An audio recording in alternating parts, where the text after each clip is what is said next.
Students of JPSC Jharkhand के सभी अभ्यर्थी कृपया ध्यान दें। यहाँ पर हम एक क्वेश्चन को ले रहे हैं, सुपर एल से रिलेटेड है और इसके इम्पैक्ट को डिस्कस करना है इंडियन मॉनसून पे, एग्रीकल्चर पर, इकोनॉमी पे और डिजास्टर मैनेजमेंट पर। मतलब सुपर एल को बताते हुए इसकी चर्चा इसके प्रभावों की चर्चा किस पर, भारतीय मॉनसून पर, कृषि पर, अर्थव्यवस्था पर और आपदा प्रबंधन पर, इन पर दिखानी है।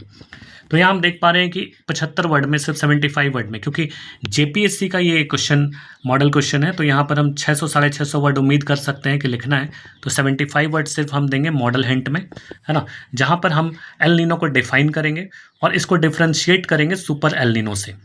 ओके, यानी एल नीनो और सुपर एल नीनो में क्या अंतर है, ये हमें भूमिका में लिखनी है और कुछ जलवायु प्रक्रियाओं की भी चर्चा कर देनी है भूमिका में, इंट्रोडक्शन में, जो पूरे विश्व में इसकी वजह से होती है, और कुछ केस स्टडीज डाल देने हैं जो सुपर एल नीनो के आज तक हुए हैं विश्व में। ऐतिहासिक रूप से देखा जाए तो 82, 83, 97, 98 और 2015-16 में ये हुआ है।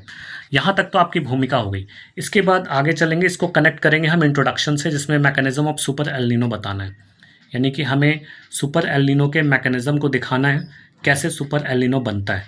प्रक्रिया वही है एल नीनो वाली, बिल्कुल वही प्रक्रिया है, बस इसमें इंटेंसिटी ज़्यादा हो जाती है ना, और इसकी टाइमिंग बढ़ जाती है। तो यहाँ पर हम देख सकते हैं कि mechanism of super El Nino is the same as El Nino, है ना। ये सारी चीज़ें मैंने लिख दिया है। उसके बाद अगले 100 वर्ड में आपको इंडियन मानसून पर इसका इम्पैक्ट दिखाना है ना। जैसे रेनफॉल में कमी होती है, सूखे की स्थिति आती है, इरेटिक रेनफॉल, यानी जो रेनफॉल होता है वो भी बैलेंस नहीं रहता है, कभी ज़्यादा कभी कम, हीट वेव्स वगैरह, और 2015 का एल नीनो का केस स्टडी यहाँ पर हम डाल सकते हैं। इसके बाद आगे आते हैं इम्पैक्ट ऑफ एग्रीकल्चर, कृषि में इसका क्या इम्पैक्ट होता है, ये भी 100 वर्ड्स में लिखना है। तो डिक्लाइन इन क्रॉप प्रोडक्शन वगैरह ये सब बताते हुए सारे पॉइंट्स आपको आंसर में लिखने हैं 100 वर्ड में, लेकिन पॉइंट्स में दिया हुआ है तो इसको अपने शब्दों में एक्सप्लेन करना होगा जब हम आंसर लिखेंगे, ठीक है। तो यहाँ पर तो ये है।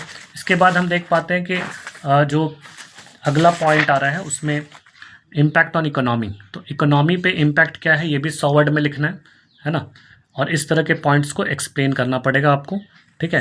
उसके बाद हम इसमें देखेंगे इम्पैक्ट ऑन डिजास्टर मैनेजमेंट, यानी डिजास्टर मैनेजमेंट कहने का मतलब है डिजास्टर मैनेजमेंट पर क्या इम्पैक्ट आएगा, यानी आपदा को, जब इस तरह की आपदा आती है तो उसको प्रबंधित करने में क्या क्या समस्याएं आती हैं, वो सारी समस्याओं को इन पॉइंट वाइज यहाँ पे मैंने दे दिया है।